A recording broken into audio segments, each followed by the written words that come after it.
Assalamualaikum, selamat datang di video pembelajaran hak terkait dengan hak cipta dan pencipta dalam hak cipta. Sebelumnya, perkenalkan kami dari kelompok 5 dengan anggota Amelia, Dananda, dan Noveni. Baiklah, langsung saja kita masuk ke videonya. Hak cipta timbul dari hasil olah pikir manusia dalam bidang ilmu pengetahuan, kesenian, dan sastra. Pengertian hak cipta telah diatur dalam pasal 1 butir 1 Undang-Undang Nomor 28 Tahun 2014 tentang hak cipta yang menyebutkan bahwa hak cipta adalah hak eksklusif pencipta yang timbul secara otomatis berdasarkan prinsip deklaratif setelah suatu ciptaan diwujudkan dalam bentuk nyata tanpa mengurangi kesulitannya sesuai dengan ketentuan peraturan perundang-undangan. Menurut asas deklaratif, perlindungan hak cipta ditentukan oleh saat terbentuknya ciptaan.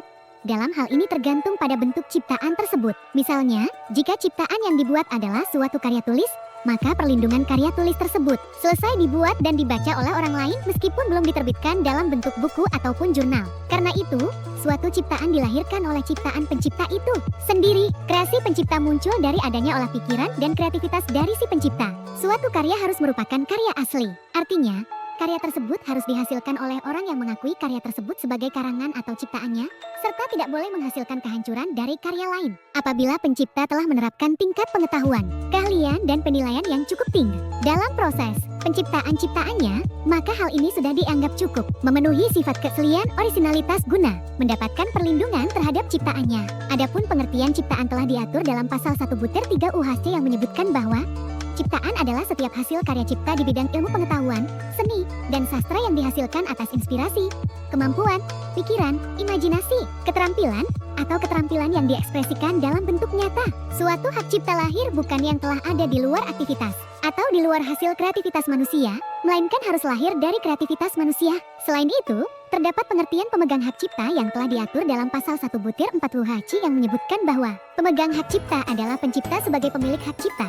Pihak yang menerima hak tersebut secara sah dari pencipta, atau pihak lain yang menerima lebih banyak hak dari pihak yang menerima hak tersebut secara sah. Jadi, pemegang hak cipta salah satunya adalah pencipta.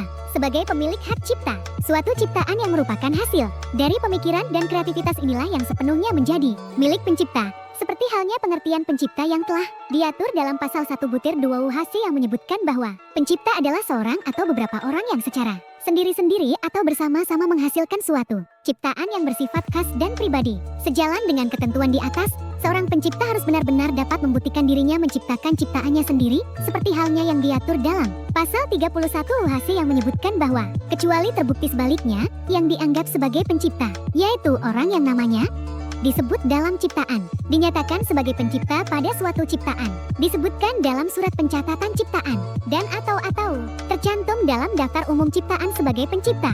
Syarat untuk mendapatkan hak cipta dan hak terkait tidak berdasarkan pencatatan ciptaan dan produk hak terkait. Hal ini diatur dalam pasal 64 ayat 2 UHC yang menyebutkan bahwa pencatatan ciptaan dan produk hak terkait sebagaimana dimaksud pada ayat 1 bukan merupakan syarat untuk mendapatkan hak cipta dan hak terkait. Sesuai dengan prinsip dasar lahir dan timbulnya hak cipta, syarat untuk mendapatkan hak cipta tidak merujuk pada pencatatan, namun hak cipta telah lahir secara otomatis pada saat suatu ciptaan diwujudkan dalam bentuk nyata, diumumkan dan dapat diperbanyak. Dalam penjelasan pasal 64 ayat 2 UHC disebutkan juga bahwa pencatatan ciptaan dan produk hak terkait bukanlah suatu keharusan bagi pencipta, memegang hak cipta atau pemilik hak terkait. Perlindungan suatu ciptaan dimulai sejak ciptaan itu ada atau terwujud dan bukan karena pencatatan. Hal ini berarti suatu ciptaan baik yang tercatat maupun tidak tercatat tetap dilindungi. Perlindungan terhadap hak cipta tidak bergantung pada apakah suatu ciptaan tersebut telah dicatat atau tidak. Perlindungan hak cipta memang timbul dan lahir secara otomatis. Akan tetapi, apabila terjadi suatu sengketa atau persengketaan klaim antara dua pihak yang menyatakan bahwa masing-masing dari mereka itu adalah pemegang hak cipta atas suatu ciptaan, maka penyusunan atas ciptaan yang dilakukan oleh pencipta atau pemegang hak cipta atau kuasanya dapat menjadi suatu alat bukti yang lebih kuat ditagih dibandingkan dengan ciptaan yang tidak dicatatkan. Oleh karena itu, pencatatan hak cipta, hukum hak cipta bersifat teritorial dan berlaku dalam skala nasional. Sehingga apabila terjadi suatu sengketa atau persengketaan klaim hak cipta yang melibatkan pencipta dari negara lain, maka sengketa atau persengketaan klaim hak cipta harus dibawa ke pengadilan negara pelaku pelanggaran hak cipta. Dengan demikian, pelaku pelanggaran hak cipta yang berasal dari negara lain tidak dituntut berdasarkan UHC, melainkan berdasarkan ketentuan hukum hak cipta yurisdiksi negara pelaku pelanggaran hak cipta tersebut. Pencatatan hak cipta itu sendiri diselenggarakan oleh Menteri Hukum dan Hak Asasi Manusia. Terdapat prosedur pencatatan hak cipta yang telah diatur dalam pasal 66 ayat 1 UHC yang menyebutkan bahwa pencatatan ciptaan dan produk hak tinggi, diajukan dengan permohonan secara tertulis dalam bahasa Indonesia oleh pencipta, tuang hak cipta, pemilik hak terkait, atau kuasanya kepada menteri. Dalam melakukan pencatatan hak cipta, pencipta perlu mengajukan permohonan tertulis dalam bahasa Indonesia kepada Menkumham. Lalu, dalam pasal 66 ayat 2 UHC disebutkan bahwa permohonan sebagaimana dimaksud pada ayat 1 dilakukan secara elektronik dan atau non-elektronik dengan termasuk contoh ciptaan, produk hak terkait,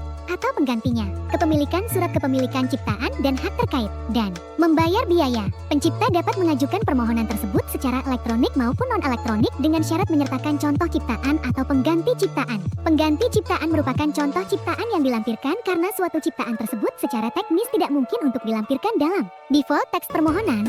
Misalnya patung yang berukuran besar diganti dengan miniatur atau fotonya. Lalu, pencipta surat kepemilikan properti, yaitu kepemilikan hak cipta yang menyatakan bahwa ciptaan tersebut memang benar milik pencipta itu sendiri. Selanjutnya, pencipta harus membayar biaya permohonan pencatatan hak cipta kepada Menkumham. Karena itu, pencatatan hak cipta berfungsi sebagai pengakuan resmi oleh Menkumham seolah-olah yang bersangkutan sebagai pencipta. Oleh karena itu, dapat diartikan bahwa perlindungan hak cipta lahir secara otomatis berdasarkan prinsip deklaratif setelah suatu ciptaan diwujudkan dalam bentuk nyata tanpa mengurangi penyelesaiannya sesuai dengan ketentuan peraturan perundang-undangan. Pencatatan hak cipta bukan suatu kewajiban bagi pencipta atau pemegang hak cipta atau kuasanya karena baik ciptaan yang sudah tercatat maupun yang belum tercatat tetap mendapatkan perlindungan. Pencatatan hak cipta dapat dilakukan jika dirasakan penting bagi pencipta dan dapat dijadikan sebagai alat bukti yang lebih kuat di pengadilan. Terjadi suatu pertengkaran atau persengketaan klaim hak cipta. Sekian saja videonya. Terima kasih telah menonton.